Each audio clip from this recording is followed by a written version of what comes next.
Hello YouTubers, Alaska Prepper here. Well, ladies and gentlemen, I was out of town for a couple of days last weekend, so we had to shift our news video to Thursday. So happy Thursday to all of you. We have a few very interesting stories to go over, so let's start. We've been talking about this for a while, ladies and gentlemen, and of course it's coming to fruition. So when I talk about preserving meats for long term, like by pressure canning them or freeze drying them, or by stocking up if you can't do either of those things, by getting canned meats or buying freeze-dried meats from a third party, I meant it because it's going to continue to get more expensive. We have people at play here behind the scenes that have a lot of money and who have a lot of interest in us eating bugs and in us eating meat that was developed in a lab. A rancher says that record high beef prices may be the new normal, and that's exactly what the powers that be want. Let me go ahead and put on my conspiracy theorist hat, ladies and gentlemen, just for a little bit.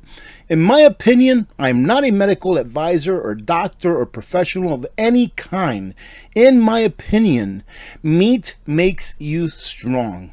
I've seen a few famous people come out and say, yes, I was a vegetarian for 5 years. I never felt worse. And when I started eating meat again, I felt strong. I wasn't ill all the time. Now, I'm not saying that being a vegetarian may not work for you. If it does, God bless you. Godspeed ahead.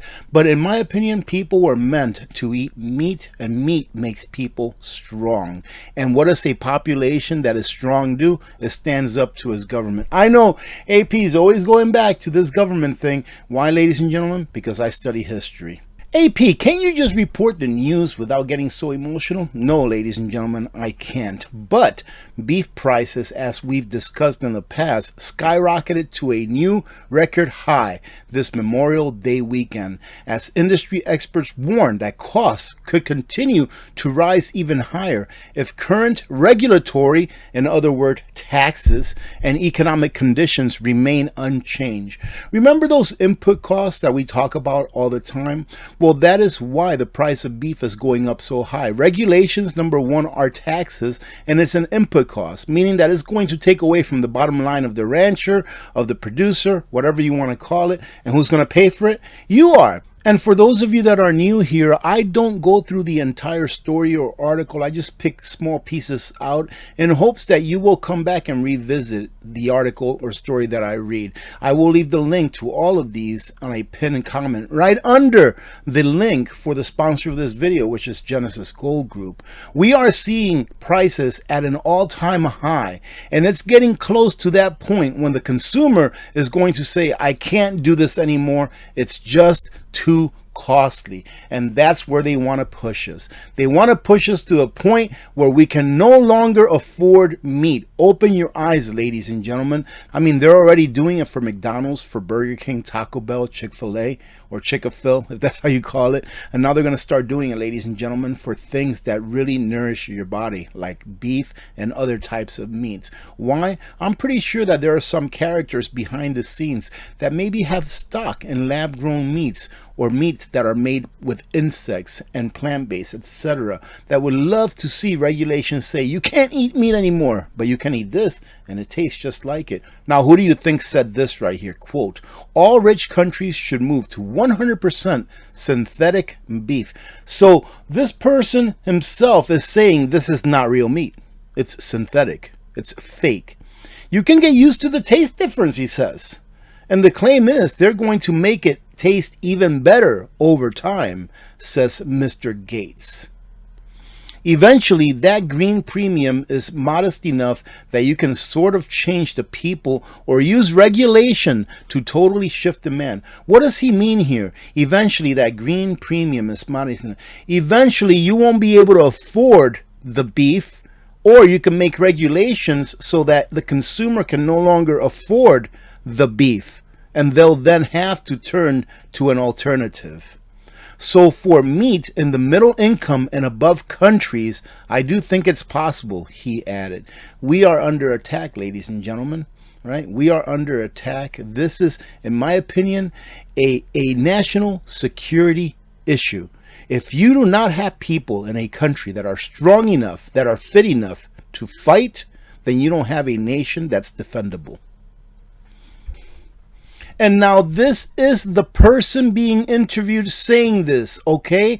This is not me saying this. I have to make sure that I say that because I don't want this video to be taken down or be given some kind of an issue because I said this. I'm reading this. Beef is still the safest and best food on the planet, and that isn't changing anytime soon.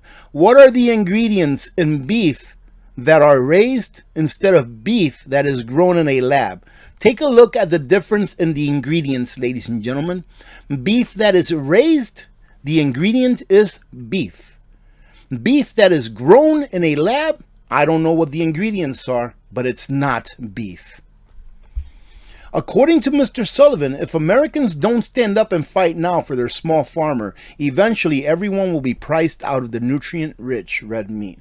Anti-meat ideology is an anti-life ideology, says Mr. Sullivan. If you don't have a nation of red meat-eating men, you have a weak nation, and I have to agree with that 100%. All right, that is enough time talking about meat. Let's talk about what Australia is doing and what they're trying to do worldwide. I actually think that in the United States of America, this will not pass. Just like a centrally banked digital currency will not pass in the U.S., I think that in the U.S., this will not pass. Thank goodness that our founding fathers had the foresight to write a document called the Constitution of the United States of America. Australian Parliament passes digital law to ensure the globalist control over Matrix down under. They pretty much passed a law saying you have to get all of your information digitally on some kind of an identity card. And they say that the plan is to eliminate all forms of physical identification and replace them with digital ID schemes that will put everyone's most sensitive personal information in one centralized source controlled by the government and private interests. Ladies and gentlemen, do you know how scary that really is? Think about that. Think about the government and private interests that the government allows to have all of the information about all of your life and all of your life's decisions. That is very scary. And of course, to this, they will attach a CBDC, a centrally banked digital currency, or a forced digital currency onto the consumer by private banks backed up by the government, meaning that the government will enforce whatever laws there may be. That is the one threat that I believe we have in the United States, is that I don't believe that we will be able to push through a CBDC, even if the government wants to, because of the Constitution. But just like the government right now is refusing to enforce the laws at the southern border, they can refuse to enforce laws when it comes to big banks saying, we will no longer take cash. You can turn your cash in one time and that's it. And then after that, it will only be this digital currency. Take it or leave it. Well, where's the government to protect the people? Well, where's the government now protecting we, the people, against the invasion that's going on? Is the world lurching back toward a gold standard? Could the world be creeping back toward a gold standard, ladies and gentlemen? Throughout history, it's always happened when the people lose confidence in the fiat currency that they allow the government to put in place as their money. When they lose confidence, that fiat currency goes away. And then what replaces that fiat currency? The governments always go back to gold and silver. Why? Because it's something that allows the people to have control over the government. That's why governments hate gold, ladies and gentlemen. It's because with a gold backing, the government has no control over the people, but the people have control over the government. In a recent article, Steve Forbes wrote that it may seem hard to believe, but the world is beginning to lurch toward a gold-based monetary system. Despite the fact that the historical gold standard is held in almost universal contempt by economists and financial officials. Why is that? It's held in universal contempt, meaning that economists and financial officials hate gold for the exact reason that I gave you. Forbes argued that this disdain for a gold standard is misplaced, pointing out that during the 180 years that the dollar was tied to gold, the U.S. enjoyed the greatest long-term growth in human history without the ravages of price inflation. Why is that, ladies and gentlemen? Because the people had the power. And the politicians and the government could not abuse the power of the press, or the printing press, excuse me, because there was none. They could only print the amount that correlated to the ounces of gold that they had in the vault. Median household income today would be at least $40,000 higher if our traditional pattern of growth for those 180 years where we were tied to gold was maintained. Would it be nice if you were making an additional $40,000 a year today, ladies and gentlemen? You know, I go back to old videos every once in a while and I take a look at a comment or two, and tell you the truth, it's not very good for your mental health to do that. But I still see people saying, I wish I could afford to do that. Oh, it must be nice, AP, that you can spend this much money on this, on that, or whatever. Instead of saying, hey, thanks a lot, Federal Reserve, for making it so difficult for me to earn a living and keep the money that I earned, that I have to work more, or I decide to just live the standard of living that I'm living now. That's what you should be blaming, is the Federal Reserve, is the government for the standard of living that you have. Or maybe, ladies and gentlemen, let's think outside the box. And I know I'm going offline here, but this is who I am. Let's think outside the box a little bit. If you're upset because person A, B, or C can get this and you can't, well, maybe you ought to go out there and find a way to get what you want instead of complaining about it. Anyways, I digress. I'm getting off my soapbox right now. And listen to this. Why is there such disdain for a gold standard? Just like we discussed, because it limits the growth of government. Simple. Then he goes here to talk a little bit about FDR nationalizing gold. And then when he nationalized it, he removed it from public hands, obviously, when he confiscated it, or kind of like quasi-confiscated it. He then arbitrarily increased the fixed price of gold to $35 an ounce.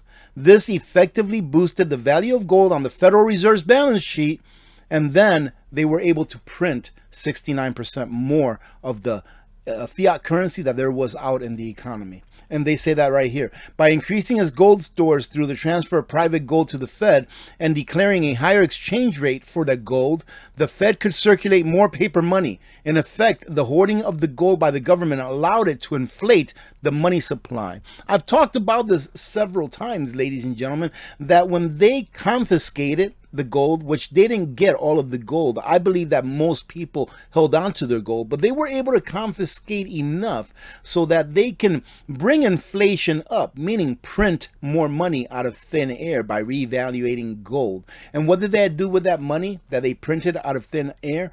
After they reevaluated the gold that they took from the people, they took the people's money, they gave them paper money for it. Then they made that paper money that they gave the people worth about 60% less. And then they took all of the additional paper money that they created out of thin air to pay people to go to work. Meaning that they took the people's money and used that same money to pay them to go to work. And for this, ladies and gentlemen, they should be ashamed, but they're not. This is a great segue to say thank you to the sponsor of this video, Genesis Gold Group. I'm not a financial advisor, but the folks at Genesis Gold Group specialize in helping those who want to diversify their excess wealth by converting their fiat currency retirement plans into a plan that is backed by real money. So if you're in a position where you are wondering what you can do in order to diversify or insulate your wealth against what I like to call the inferno of inflation, give Genesis Gold Group a call, and they can provide you with the information that you need in order to make an educated decision.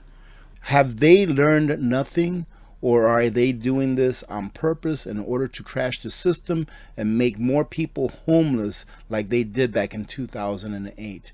During a time when home prices are probably the highest that they've ever been on average in the US, they are going to give 0% down mortgages. What does this mean? It means that it will be easier for people to borrow money that they can't afford to pay back. It's a perfect time to do something really stupid like offering 0% down payments on mortgages. People are going to see this as a go to do something that they really can't afford. Why? Because some people just don't think. They just use their emotions to make a purchase like this, like they've always wanted a home, but not thinking about how are they going to pay for it down the line. What if something happens? Just taking a look at all of the circumstances that can come about during their ownership of that home, and then unfortunately for millions of Americans during 2008 ending up losing that home because they could never afford it to begin with. And why not? Why not do something that you can't afford to do? The government does it all the time. The US Fiscal Nightmare. Yellen can't expect a strong economy with higher spending and taxes. Did you see what our tax bill is going to be in 2024? I think it's upwards of $1.2, $1.4 trillion, ladies and gentlemen. That's roughly 30% of what we pay in taxes, or of what the government takes in taxes for the whole year. We're spending roughly, let's say even 25%. Let's say we're spending 25% of what the government takes in taxes just to pay interest. Ladies and gentlemen, this is not going to last very long, so I hope that you are getting prepared and protecting yourselves. The long-term forecast for higher interest rates, according to Janet Yellen, makes it more difficult to control U.S. borrowing needs, which emphasizes the significance of raising revenue in the forthcoming budget talks with Republican lawmakers. She's saying raising taxes, right? How do you raise revenue? You raise taxes. So she's saying when they meet up in Congress, we need to talk about raising taxes. There is only one problem, and that is she is wrong. Again, I will leave the link to this article so you can revisit it, but I can tell you, in my opinion, why she is wrong. It doesn't matter how many taxes she raises. It's not going to be enough, because through what I've seen in my lifetime, or at least in my adult lifetime, is that it does not matter how much money government has. It will always spend more because it has to in order to stay alive. If government is not getting bigger, it will not live very long, especially a government that is based on a fiat currency, and even more so, especially a government whose fiat currency is the world reserve currency. For how long, we don't know. So ladies and gentlemen, protect yourselves in every way that you can. What's the best way that I feel that you can protect yourself if you don't have the means to put away gold, put away silver, to buy land and stuff like that? Just get prepared. Because what's coming is coming. It's inevitable. There's nothing that they can do to stop it. There's nothing that you can do to stop it. The only thing that you can do on a personal basis is soften the blow when it arrives. And how do you do that? Have everything that you need in order to sustain your standard of living. And also stop complaining about what you don't have. But instead, make a list of the things that you do want to have, and then how you can go about getting it. All right, ladies and gentlemen, that is going to be it for this video. Thank you very much to those of you, especially if you are still here, for stopping by and checking out the video. If you want to support what I do, just take a look at all of the links under the description of the videos. I'm affiliated with almost all of those links, but the reason why is because I think that they're a good product with a good company behind them. Thank you very much to Genesis Gold Group for sponsoring this video. God bless every one of you. God bless America. I'm Alaska Prepper. I'm out.